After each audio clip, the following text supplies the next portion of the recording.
அதாவது நல்லா படிச்சவன் சுமாரா சாய்ஸ் ஃபில்லிங் பண்ணானா சுமாரான காலேஜுக்கு போய் சேர்ந்தது வரலாறு இருக்கு. அதே மாதிரி சுமாரா படிச்சுட்டு சாய்ஸ் ஃபில்லிங்க ஸ்மார்ட்டா செஞ்சவன் நல்ல காலேஜுக்கு போன வரலாறும் இருக்கு. நீங்க இந்த வருஷம் என்ன பண்ண போறீங்க? நாம சாய்ஸ் ஃபில்லிங் பண்ண போறோம் அப்படின்னா நம்ம ரேங்க்குக்கு போன வருஷம் அதுக்கு முன்னாடி வருஷம் என்னென்ன காலேஜ் கிடைச்சது, என்னென்ன கோர்ஸ் கிடைச்சது அப்படிங்கிற டேட்டா பேஸை எடுத்து பார்க்கணும். அந்த டேட்டா பேஸை வச்சிருக்கிற வெப்சைட் தான் வந்து கட் ஆஃபோட ரேங்கிங் ரொம்ப இம்பார்ட்டன்ட். ஏன்னா ரேங்கிங் வந்து பெருசாக மாற போகிறதில்ல. இந்த வருஷம் கொஞ்சம் கட் ஆஃப் வந்து இன்க்ரீஸ் ஆகிறதுக்கான சான்சஸ் அதிகமாக இருக்குது. நம்பர் ஆஃப் சீட்ஸ் வந்து ஒரு 10,000 இன்க்ரீஸ் ஆகலாம். இருந்தாலும் கொஞ்சம் கட் ஆஃப் இன்க்ரீஸ் ஆகிறதுக்கு தான் அதிக சான்சஸ் இருக்குது. அதையும் தெரிஞ்சுக்கோங்க. 20:60:20 ரேஷியோவில் நீங்கள் வந்து காலேஜை பிரிச்சுக்கங்க. எவ்வளோ சாய்ஸ் வேணால் நீங்கள் கொடுத்துக்கலாம். நான் வந்து 100 சாய்ஸ் கொடுக்க போகிறேன் அப்படின்னா ஃபஸ்ட்டு 20 சாய்ஸ் வந்து தமிழ்நாடு இன்ஜினியரிங் அட்மிஷன்லேயே ரொம்ப இம்பார்ட்டன்ட் சாய்ஸ் ஃபில்லிங் தான். சாய்ஸ் ஃபில்லிங் எப்படின்னா, அதாவது நல்லா படித்தவன் சுமாராக சாய்ஸ் ஃபில்லிங் பண்ணானா ஒரு சுமாரான காலேஜுக்கு போய் சேர்ந்தது வரலாறு இருக்குது. அதே மாதிரி சுமாராக படிச்சுட்டு சாய்ஸ் ஃபில்லிங்கை ஸ்மார்ட்டாக செஞ்சவன் நல்ல காலேஜுக்கு போன வரலாறும் இருக்குது. ஸோ அப்போது நீங்கள் இந்த வருஷம் என்ன பண்ண போகிறீங்க? சாய்ஸ் ஃபில்லிங்கை ஸ்மார்ட்டாக பண்ண போகிறோம் அப்படிங்கிற முடிவு எடுத்துக்கோங்க. அதை எப்படி ஸ்மார்ட்டாக பண்ண போகிறதுங்கிறத நான் இன்டெப்த்தாக எக்ஸாம்பிளோட சொல்கிறேன். அதை மட்டும் ஃபாலோ பண்ணிங்கன்னா போதும், நல்ல காலேஜில் எண்டப் ஆவீங்க. ஏன்னா சாய்ஸ் ஃபில்லுங்கிறது வந்து இது ஒரு ஆட்டோமேட்டட் சிஸ்டம். இந்த ஆட்டோமேட்டட் சிஸ்டத்தை நீங்கள் புரிஞ்சிக்கல அப்படின்னா உங்களால் கரெக்டாக சாய்ஸ் ஃபில்லிங் பண்ண முடியாது. தப்பான முறையில் சாய்ஸ் ஃபில்லிங் பண்ணிட்டீங்க அப்படின்னா நல்ல மார்க் இருந்தாக்கிது ஒரு மோசமான காலேஜில் போய் சேர்றதுக்கான வாய்ப்புகளை நீங்களே வழிவகுத்துக்குவீங்க. அதை தவிர்க்கணும் அப்படின்னா சாய்ஸ் ஃபில்லிங் எப்படி ஒர்க் ஆகுது அப்படிங்கிறத பல முறை பார்த்து தெரிஞ்சுக்குங்க. ஏன்னா சாய்ஸ் ஃபில்லிங் எப்படி ஒர்க் ஆகுதுன்னு தெரிஞ்சால் தான் நீங்கள் சாய்ஸ் ஃபில்லிங்கில் ப்ரிஃபரன்ஸை எப்படி கொடுக்கணும் அப்படிங்கிற பேசிக் நாலேஜ் உங்களுக்கு வரும். அந்த நாலேஜ் இருந்தால் மட்டும்தான் நீங்கள் நல்ல காலேஜில் போய் சேருவீங்க. சாய்ஸ் ஃபில்லிங் ஸ்மார்ட்டாக செய்யலாங்க, ரொம்ப ஸ்மார்ட்டாக செய்யலாம். அதை எப்படி செய்யலாம் அப்படிங்கிறத இன்டெப்த்தாக ஸ்டெப் பை ஸ்டெப்பாக சொல்கிறது தான் இந்த வீடியோ. ஸ்கிப் பண்ணாமல் ஃபுல்லாக பார்த்தீங்க அப்படின்னா உங்களுக்கு ஃப்ரூட்ஃபுல்லான ரிசல்ட் கிடைக்கும். நாம் சாய்ஸ் ஃபில்லிங் பண்ண போகிறோம் அப்படின்னா நம்ம ரேங்க்குக்கு போன வருஷம் அதுக்கு முன்னாடி வருஷம் என்னென்ன காலேஜ் கிடைச்சது, என்னென்ன கோர்ஸ் கிடைச்சது அப்படிங்கிற டேட்டா பேஸை எடுத்து பார்க்கணும். அந்த டேட்டா பேஸை வச்சிருக்கிற வெப்சைட் தான் வந்து TNEA-online.org. நீங்கள் எங்கே உங்களுடைய அப்ளிகேஷனை ஃபில் பண்ணீங்களோ அங்கேயே அந்த டேட்டா பேஸ் இருக்குது. அந்த டேட்டா பேஸ் மேலே போனீங்க அப்படின்னா அந்த TNEA-online.org வெப்சைட்டில் மேலே அந்த கட் ஆஃப் மார்க்ஸ் அப்படின்னு இருக்குது பாருங்கள். அதை கிளிக் பண்ணிங்க அப்படின்னா ஃபஸ்ட் இருக்கிற அந்த கட் ஆஃப் மார்க்ஸ்ன்னு இருக்குது பாருங்கள், அதை கிளிக் பண்ணுங்கள். அதை கிளிக் பண்ணிங்கன்னா இந்த மாதிரி ஒரு பேஜ் ஓப்பன் ஆகும். அதில் I am not a robot அப்படின்னு கொடுத்துட்டு ப்ரொசீட் கொடுத்துருங்க. ப்ரொசீட் கொடுத்துட்டீங்க அப்படின்னா இந்த மாதிரி பேஜ் டிஸ்பிளே ஆகும். ஸோ இந்த மாதிரி பேஜில் ஃபஸ்ட் இருக்கிற காலம் பார்த்தீங்க அப்படின்னா எந்தெந்த இயரில் அப்படின்னு செலக்ட் பண்ண சொல்லுது. 2024, 23, 22, 21, 20 அப்படின்னு இருக்குது. கடந்த 5 வருஷத்துக்கான டேட்டா பேஸ் கட் ஆஃப் எந்தெந்த காலேஜுக்கு எந்தெந்த கோர்ஸுக்கு எப்படி கட் ஆஃப் போயிருக்கு, எப்படி ரேங்கிங் போயிருக்கு அப்படின்னு தெரியும். நம்மளுக்கு ரெண்டுமே முக்கியம். கட் ஆஃபோட ரேங்கிங் ரொம்ப இம்பார்ட்டன்ட். ஏன்னா ரேங்கிங் வந்து பெருசாக மாற போகிறதில்ல. போன வருஷம் 1000 ரேங்கிங்கில் இருந்தவனுக்கு வந்து அண்ணா யூனிவர்சிட்டி கிடைச்சது அப்படின்னா இந்த வருஷம் 1000 ரேங்கிங் இருக்கிறவங்களுக்கு அண்ணா யூனிவர்சிட்டியில் சிஎஸ்சி டிபார்ட்மெண்ட் கிடைக்கும்னு இருந்துச்சுன்னா கண்டிப்பாக கிடைக்கும். ஸோ அதே பேசிக்கில் தான் நம்ம ஒர்க் பண்ண போகிறோம். அதனால ரேங்கிங் இம்பார்ட்டன்ட். எனிவே ரேங்கிங் வந்து we have to wait until June 27 வரை நம்ம வெயிட் பண்ணி தான் ஆகணும். அதுக்கு முன்னாடி நம்ம என்ன பண்ணணும் அப்படின்னா ஸ்க்ரீனிங் பண்ணி ஃபில்டர் பண்ணி நம்ம காலேஜ் நம்மளுக்கு பிடிச்ச டிபார்ட்மெண்ட் என்ன, நம்ம கட் ஆஃபுக்கும் நம்ம ரேங்க்குக்கும் என்ன காலேஜ் கிடைக்கும் அப்படிங்கிறத ஃபில்டர் பண்ணி ஒரு எக்ஸல் ஷீட்டில் போட்டு வச்சுக்கலாம். அதை எப்படி பண்ணுறதுன்னு பார்க்கலாம். ஃபஸ்ட்டு வந்து இந்த வெப்சைட்டில் ஃபஸ்ட்டு 2 காலம் புரிஞ்சிருச்சுல. இந்த செகண்ட் காலத்தில் இருக்கிறது வந்து பார்த்தீங்க அப்படின்னா இந்த cut of and ranks. Cut off படி எப்படி வந்திருக்கு அப்படின்னு பார்த்தீங்க அப்படின்னா இங்கே இருக்கிறது எல்லாமே உங்களுக்கு கட் ஆஃபில் டிஸ்பிளே ஆகும். இதே நான் ரேங்க்னு மாற்றினேன் அப்படின்னா கீழே இருக்கிறது எல்லாமே ரேங்க்கில் மாறிக்கும். ஓகேவா? ஸோ நீங்கள் வந்து எப்படி வேணால் செலக்ட் பண்ணிக்கலாம். Type of college name and address கொடுத்து செலக்ட் பண்ணிக்கலாம். இல்லை சர்ச் பை பிரான்ச், எனக்கு சிஎஸ்சி டிபார்ட்மெண்ட் மட்டும்தான் வேணும் அப்படின்னாலும் நீங்கள் சர்ச் பை பிரான்ச் கொடுத்துக்கலாம். இல்லை சர்ச் பை டிஸ்ட்ரிக்ட். பலருக்கு வந்து கனவு வந்து நம்ம வந்து சென்னையில் படிக்கணும், இல்லை வந்து நம்ம கோயம்புத்தூரில் படிக்கணும், திருச்சியில் படிக்கணும், மதுரையில் படிக்கணும் அப்படின்னு நினச்சிட்டு இருப்பீங்க. அந்த மாதிரி இருக்கிறவங்களுக்கு சர்ச் பை டிஸ்ட்ரிக்ட் கொடுத்தீங்க அப்படின்னா அந்த பர்டிகுலர் டிஸ்ட்ரிக்டில் என்னென்ன காலேஜ் இருக்கோ அந்த ஃபுல்லாகவே டிஸ்பிளே ஆகும் உங்களுக்கு. அப்புறம் செலக்ட் பை காலேஜ் கோட். இந்த காலேஜ் கோடை பற்றி நான் முதல்ல சொல்லியிருக்கேன். காலேஜ் கோடுங்கிறது ரொம்ப இம்பார்ட்டன்ட். ஏன்னா பல காலேஜ் ஒரே நேமில் இருக்கிறாங்க.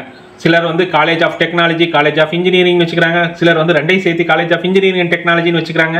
அதனால் வந்து நீங்கள் வந்து காலேஜை கூட தெரிஞ்சு வச்சுக்கோங்க. ஏன்னா ஃபஸ்ட்டு ஒரு 10-15 வருஷமாக ஒரு காலேஜ் இருக்குது. இந்த நேற்று வந்து ஒரு காலேஜ் ஆரம்பிச்சிருப்பாங்க. 2 காலேஜுக்கு ஒரே நேம் பார்க்குறதுக்கு சிமிலராக ஒரே ஒரு நேம் மட்டும்தான் இருக்குது. சின்னதாக சேஞ்ச் பண்ணியிருப்பாங்க. ஸோ அதுக்காக என்ன பண்ணிக்கிறீங்க அப்படின்னா காலேஜ் கோடை நியமிச்சிட்டிங்கன்னா போதும். So select by college name, நீங்கள் எல்லாத்தையுமே காலேஜ் பை நேமே கொடுத்துக்கலாம். ரொம்ப ஈஸி. வந்து நீங்கள் எந்த டிஸ்ட்ரிக்ட், எனக்கு இந்த டிஸ்ட்ரிக்டில் தான் போக போகிறேன், கோயம்புத்தூர்னா கோயம்புத்தூர் தான் போக போகிறேன், அதில் என்னென்ன காலேஜ் இருக்குது அப்படிங்கிறது உங்களுக்கு தெரியும். அதில் ஏதோ ஒரு காலேஜ் நம்ம சூஸ் பண்ணுறோம் அப்படின்னா அந்த காலேஜோட டீட்டெயில்ஸ் எல்லாமே தெரிஞ்சு வச்சுக்கோங்க. எக்ஸாம்பிள் நம்ம பிஎஸ்ஜி காலேஜ் ஆஃப் டெக்னாலஜின்னு வச்சுக்கோங்க. பிஎஸ்ஜி இது வந்து பிஎஸ்ஜி இன்ஸ்டியூட் ஆஃப் டெக்னாலஜின்னு வருது. PSG college of technology p.s.g. Okay, இதுதான் பிஎஸ்ஜி காலேஜ் ஆஃப் டெக்னாலஜி. இதுதான் பழைய காலேஜ். பிஹெச்லேயே 2 காலேஜ் இருக்குது. நம்ம முதலே சொன்ன மாதிரி தான். அது கூட ஞாபகம் வச்சுங்க. 2006 தான் பிஹெச்சி காலேஜ் ஆஃப் டெக்னாலஜி. இதில் சர்ச்னு கொடுத்தீங்க அப்படின்னா இந்த ரேங்கிங் படி வருது. மேலே நான் ரேங்க்னு செலக்ட் பண்ணிக்கிறேன்.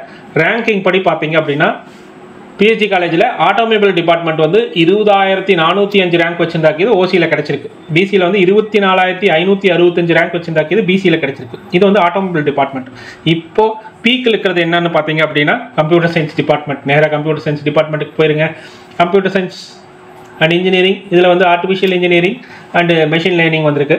அதில் பார்த்தீங்க அப்படின்னா ஓசி ரேங்க் வந்து 1228லேயே முடிஞ்சிருதுங்க. பிசி ரேங்க் வந்து 1630 ரேங்க்லேயே முடிஞ்சிருது. இதில் கட் ஆஃப் பார்த்துடலாமா? ஏன்னா இப்போ வந்து நம்ம ரேங்க் இல்லை. ரேங்க் இருந்தால் தானே நம்ம ரேங்கை பற்றி பேச முடியாது. ஜூன் 27க்கு அப்புறம் ரேங்க் பார்த்து எப்படி கட் ஆஃப்னு பார்த்துக்கலாம். இப்போ ரேங்க் இப்போ நம்ம கையில் இருக்கிறது வந்து ரேங்க் கட் ஆஃப் தான். ஸோ இதில் வந்து கம்ப்யூட்டர் சயின்ஸ்க்கே வந்துருங்க. இங்கே computer science. Okay, computer science பார்த்தீங்க அப்படின்னா 200 கட் ஆஃப்லேயே ஓசி முடிஞ்சிருது. ஏன்னா போன வருஷம் 65 தான் இருந்துச்சு. அது 200 கட் ஆஃப்லேயே முடிஞ்சிருச்சு ஓசி. அதே மாதிரி பார்த்தீங்க அப்படின்னா பிசியில் வந்து 199.5லேயே முடிஞ்சிருச்சு. பிசிஎம் 198.5, எம்பிசி 199.5, எஸ்சி வந்து 197.5, எஸ்சிஏ வந்து 195, எஸ்டி வந்து 191.5. ஸோ இதை பார்த்துக்குங்க. இந்த கட் ஆஃபில் இந்த சிஎஸ்சி டிபார்ட்மெண்ட் முடிஞ்சிருக்கு. ஸோ இதில் வந்து செல்ஃப் ஃபைனான்சிங் அப்படிங்கிற மாதிரி ஒரு செக்ஷன் இருக்குது. அதில் ஃபீஸ் அதிகமாக இருக்குது. அதையும் பார்த்துக்குங்க. ஏன்னா இந்த டெப்த்தாக நீங்கள் காலேஜை பற்றி அனலைஸ் பண்ணிக்கங்க. நம்ம காலேஜை வந்து ரெக்கமெண்டேஷன் பண்ணுறதில்ல நம்ம சேனலை பொறுத்தவரையிலும். இதுதான் வந்து நீங்கள் தெரிஞ்சுக்க வேண்டியது. இதில் என்னென்ன இருக்குது அப்படிங்கிறதே தெரிஞ்சுக்கலாம். உங்கள் கட் ஆஃப் படி என்னென்ன கட் ஆஃபுக்கு என்னென்ன டிபார்ட்மெண்ட்ஸ் கிடைக்கும் அப்படிங்கிறத அனலைஸ் பண்ணிக்கங்க. நீங்கள் ஒரு கட் ஆஃப் வச்சுருப்பீங்க. உங்கள் கட் ஆஃப்க்கு நீங்கள் ஒரு 4-5 காலேஜ் வந்து உங்கள் அப்பா அம்மா சொல்லியிருப்பாங்க, ஃப்ரெண்ட்ஸ் சொல்லியிருப்பாங்க, இல்லை ரிலேட்டிவ்ஸ் சொல்லியிருப்பாங்க, இல்லை கேரியர் கைடன்ஸ் எக்ஸ்பர்ட்ஸ் அப்படின்னு சொல்லிட்டு யூடியூப்பில் நிறைய பேர் சொல்லியிருப்பாங்க. அதெல்லாம் கொஞ்சம் அனலைஸ் பண்ணி எந்த காலேஜ் அப்படிங்கிறத சூஸ் பண்ணுங்கள். அதை சூஸ் பண்ணி இந்த டிபார்ட்மெண்ட்டுக்கு வாங்க. இந்த டிபார்ட்மெண்ட் வந்து எவ்வளோ கட் ஆஃபில் போன வருஷம் முடிஞ்சிருக்கு அப்படின்னு பாருங்கள். அந்த வேரியேஷன் இந்த வருஷத்துக்கும் போன வருஷத்துக்கு என்ன வேரியேஷனுங்கிறத நம்ம போன வீடியோவுக்கு இது சொல்லியிருந்தோம். அதையும் பார்த்துக்குங்க. இந்த வருஷம் கொஞ்சம் கட் ஆஃப் வந்து இன்க்ரீஸ் ஆகிறதுக்கான சான்சஸ் அதிகமாக இருக்குது. நம்பர் ஆஃப் சீட்ஸ் வந்து ஒரு 10,000 இன்க்ரீஸ் ஆகலாம். இருந்தாலும் கொஞ்சம் கட் ஆஃப் இன்க்ரீஸ் ஆகிறதுக்கு தான் அதிக சான்சஸ் இருக்குது. அதையும் தெரிஞ்சுக்குங்க. அதுக்கேற்றபடி நீங்கள் காலேஜை சூஸ் பண்ணிக்கோங்க. காலேஜை சூஸ் பண்ணிட்டீங்க அப்படின்னா நாம் ஒரு எக்ஸல் ஷீட் தரோம். இது டவுன்லோடபிள் எக்ஸல் ஷீட் தான். நான் வந்து உங்களுக்கு வந்து இதோட லிங்கையும் கொடுத்துட்றேன். இல்லைன்னா நம்ம வாட்ஸ்அப் சேனலில் இந்த எக்ஸல் ஷீட் வந்து டிஸ்பிளே இருக்குது. நீங்கள் டவுன்லோட் பண்ணிக்கலாம். ஈஸியாக டவுன்லோட் பண்ணிக்கலாம். ஸோ அதில் வந்து பார்த்தீங்க அப்படின்னா நம்ம என்ன கொடுத்துருக்கோம் அப்படின்னா இது காலேஜ் நேம் கொடுத்துருக்கோம், பிரான்ச் கொடுத்துருக்கோம், கட் ஆஃப் லாஸ்ட் இயர் என்ன அப்படின்னு கொடுத்துருக்கோம், டிஸ்டன்ஸ் ஃப்ரம் உங்கள் வீட்டிலேருந்து இந்த காலேஜ் எவ்வளோ தூரம் இருக்குது, ஹாஸ்டல் நீடா இல்லை வேண்டியது இல்லையா அப்படிங்கிற டீட்டெயில்ஸ் கொடுத்துருக்கோம், ஃபீஸ் எவ்வளோ வருது அப்படிங்கிறதையும் கொடுத்துருக்கோம். ஏதாச்சும் நோட்ஸ் எடுக்கணுமா, NIRF ரேங்கிங் இருக்குது, NAC இருக்குது, NBA இருக்குது அப்படிங்கிற மாதிரி நோட்ஸ்க்கு இது நீங்கள் எடுக்கணும் அப்படின்னா எடுத்துக்கலாம். இல்லை உங்களுக்கு இங்கே இந்த காலேஜில் படித்தோம்னா எனக்கு வந்து வீட்டுக்கு பக்கத்தில் இருக்குது அந்த மாதிரி எழுதணும் அப்படின்னாலும் நீங்கள் நோட்ஸ் எழுதி வச்சுக்கோங்க. ஸோ அதோட அட்வான்டேஜ் டிஸ்அட்வான்டேஜ் எல்லாம் உங்களுக்கு வந்து என்னென்ன அப்படிங்கிறது எழுதி வச்சிட்டிங்கன்னா பின்னாடி டெசிஷன் மேக்கிங்கில் கொஞ்சம் ஈஸியாக இருக்கும். அப்புறம் ப்ரையாரிட்டி, நான் இதுதான் ப்ரையாரிட்டி சொல்லும்போது நான் முதலே சொன்னதான் 20:60:20 ரேஷியோவில் நீங்கள் வந்து காலேஜை பிரிச்சுக்கங்க. எவ்வளோ சாய்ஸ் வேணால் நீங்கள் கொடுத்துக்கலாம். நான் வந்து 100 சாய்ஸ் கொடுக்க போகிறேன் அப்படின்னா ஃபஸ்ட்டு 20 சாய்ஸ் வந்து உங்களுக்கு கிடைக்காது. ஆனால் இந்த காலேஜுக்கெல்லாம் போனால் ரொம்ப திருப்தியாக இருக்குது, எனக்கு வந்து சந்தோஷமாக இருக்குதுன்னு நினச்சிங்க அப்படின்னா அதெல்லாம் வந்து அந்த ஃபஸ்ட்டு 20 சாய்ஸில் கொடுத்துருங்க. இது நான் வந்து 100 சாய்ஸுக்கு சொல்கிறேன். மீதி இருக்கிற 60 சாய்ஸ் வந்து ரியலிஸ்டிக்காக இதெல்லாம் நம்ம கட் ஆஃபுக்கு கிடச்சிருக்கு போன வருஷம், அதெல்லாம் நம்மளுக்கு கிடைக்கிறதுக்கான அதிக சான்ஸ் இருக்குது அப்படின்னு நினச்சிட்டிங்க. அந்த ரியலிஸ்டிக் சான்ஸ் எல்லாம் கொடுங்க. அடுத்த 60, கடைசி 60 வந்து சேஃபர் ஜோன். இந்த கட் ஆஃப்க்கு நம்ம கட் ஆஃப்க்கு ஈஸியாக இந்த காலேஜெல்லாம் கிடைச்சிரு அப்படிங்கிற சாய்ஸ் எல்லாம் வந்து கடைசியாக 20 கொடுங்க. ஏன்னா முறைப்படி பார்த்தீங்க அப்படின்னா ஃபஸ்ட் இருக்கிற ரியலிஸ்டிக்காக இருக்கிற அந்த ட்ரீம் காலேஜ் வந்து ட்ரீம் காலேஜில் இருக்கிற 20% சான்ஸில் 1% கிளிக் ஆச்சுனாக்கி இது. ஏன்னா முன்னாடி போகிறவங்களுக்கு வந்து ஏதோ ஒரு இதில் வந்து எனக்கு இந்த காலேஜ் வேணான்னு அப்படின்னு அவாய்ட் பண்ணிட்டு போயிருக்கலாம். இல்லை வந்து அவங்க வந்து போய் சேராமல் இருந்திருக்கலாம், அந்த காலேஜில் போய் ஜாயின் பண்ணாமல் இருக்கலாம், அந்த சீட்டு வந்து வேக்கண்ட் ஆகி மறுபடியும் உங்களுக்கு வந்திருக்கலாம். ஸோ அந்த மாதிரி சான்சஸ் எல்லாம் இருக்கிறத மிஸ் பண்ணிடாதீங்க. ஸோ அதனால் ட்ரீம் காலேஜை வந்து நீங்கள் சாய்ஸ் கொடுங்க. ஏன்னா அதுதான் வந்து உங்களுக்கு ஹிட் ஆகிறதுக்கு நிறையா சான்சஸ் இருக்குது. ஒருவேளை அது ஹிட் ஆகிடுச்சு அப்படின்னா நீங்கள் உங்கள் கட் ஆஃபுக்கு மீறிய காலேஜில் சேர்றதுக்கான சான்சஸ் அதிகமாக இருக்குது. ஸோ அது ரொம்ப முக்கியம். அந்த ட்ரீம் காலேஜ் சூஸ் பண்ணுறீங்க, அதையும் வந்து ஸ்மார்ட்டாக சூஸ் பண்ணுங்கள்.